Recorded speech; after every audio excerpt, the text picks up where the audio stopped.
साथियों, किस्मत मेरी मुट्ठी में नामक वीडियो में आपका एक बार फिर से स्वागत है।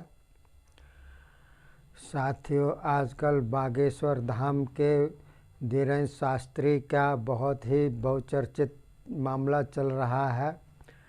तो कोई भी शास्त्री हो, चाहे धीरेन्द्र शास्त्री हो या कोई भी शास्त्री हो, शास्त्री का मतलब होता है उसने कुछ ना कुछ शास्त्रों का अध्ययन किया है। हमारे सनातन धर्म में 4 वेद, 6 शास्त्र और 18 पुराण बतलाए गए हैं।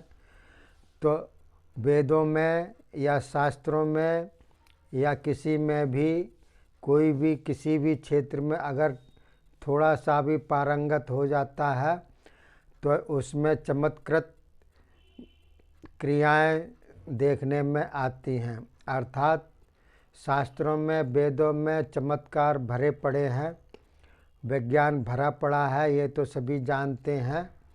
तो ये कोई अनोखी बात नहीं है, ये कोई नई बात नहीं है कि धीरेन्द्र शास्त्री जो भी कुछ बतलाते हैं वह कपोल कल्पित है, जादू टोना है।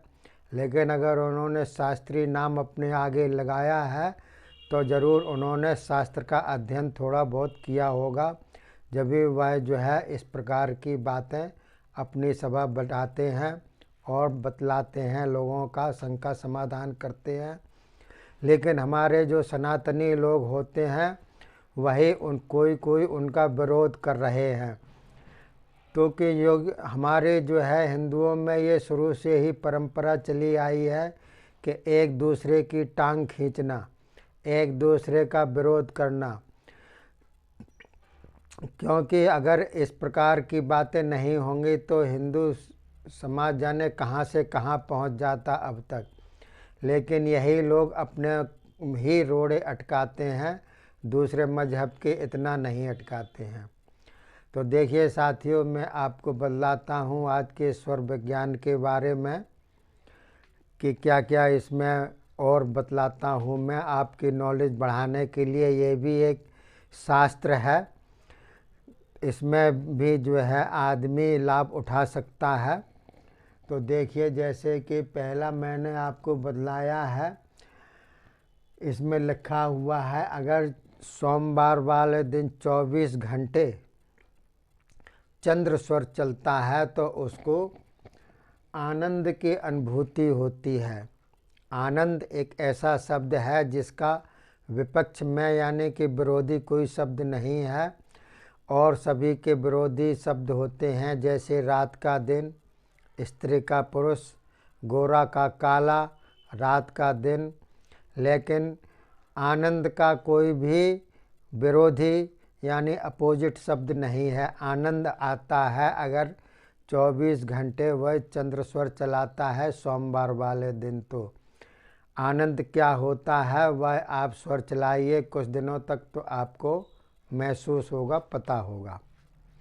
इसके अलावा देखिए दूसरे में लिखा हुआ है पूरक से शारीरिक पुष्टि होती है।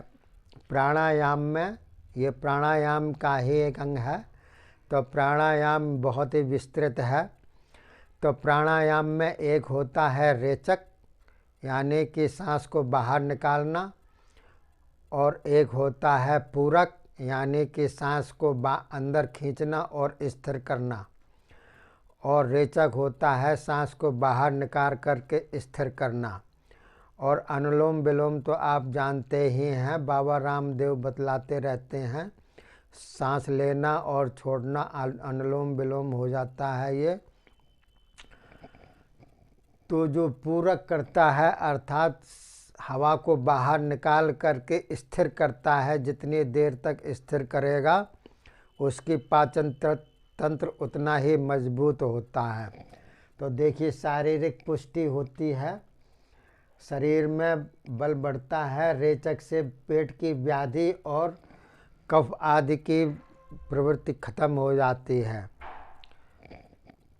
और कुंभक करने से बल बढ़ता है आदमी का, और हृदय कमल खिलता है कुंभक करने से। अर्थात आप हवा को, सांस को अंदर खींचिए और स्थिर कीजिएगा उसको, जहाँ तक बने तहाँ तक। धीरे धीरे अभ्यास करने पर ही ये ज़्यादा समय तक आप कर सकते हैं कुंभक। जितना लंबा कुंभक करेंगे उतना ही आदमी को जो है बल बढ़ता है और हृदय कमल खिलता है, बल बढ़ता है। व्यायाम करने से बल इतना नहीं बढ़ता है जितना कुंभक करने से बल की वृद्धि होती है, शारीरिक क्षति कम होती है। इसके अलावा देखिए तीसरे में लिखा हुआ है कि एक एक रोम में, यानी कि हमारे शरीर में जो भी रोम हैं, असंख्यात रोम हैं, तो एक एक रोम में 2.25 रोग व्याप्त होते हैं। और जब पापों की उदय होता है, समय आता है पाप का, तो ये रोग व्याप्त हो जाते हैं। इसमें लिखा हुआ एक एक रोम में 2.25 रोम बतलाए हैं। और अशुभ कर्म के उदय से रोग व्याप्त होते हैं, यानी कि उदय होते हैं।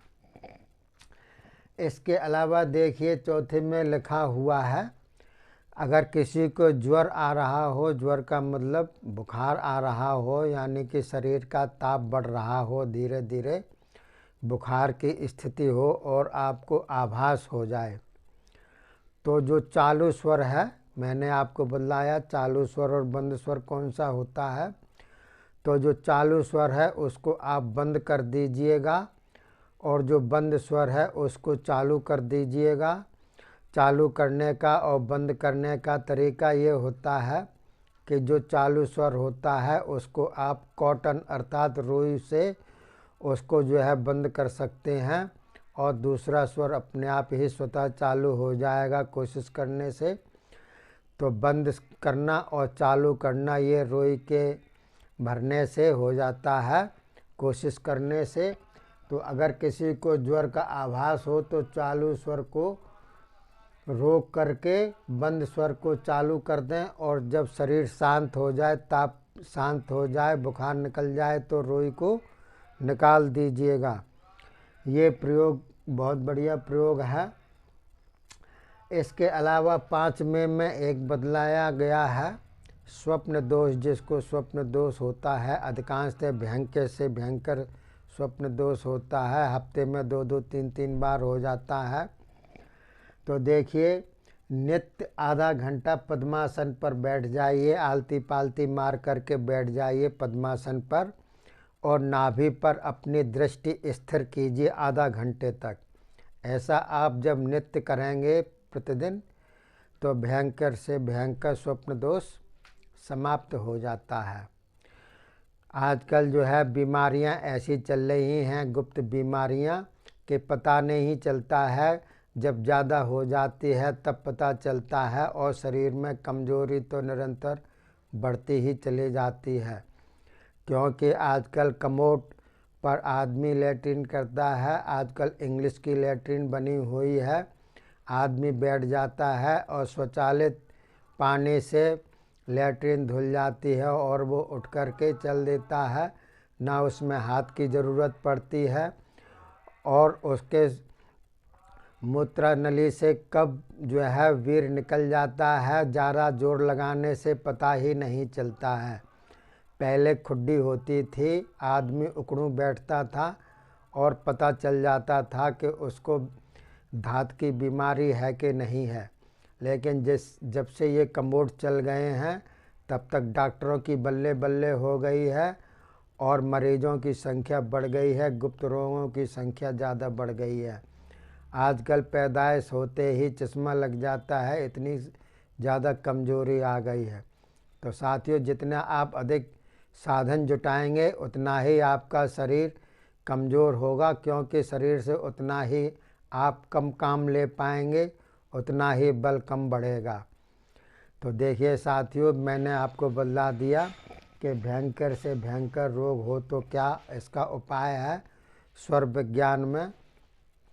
इसी प्रकार की और भी नॉलेज मैं आपको अपने वीडियो के अंतर्गत बतलाता चला जाऊंगा। वीडियो अगर अच्छा लगे तो आप जो है सब्सक्राइब और लाइक और शेयर ज़रूर कीजिएगा। जिससे कि दूसरे भी लाभान्वित आपके जरिए हो सकें और आप भी इसका लाभ उठा सकें। तब तक के लिए अपनी वाणी को विराम देता हूँ। जय हिंद, जय भारत।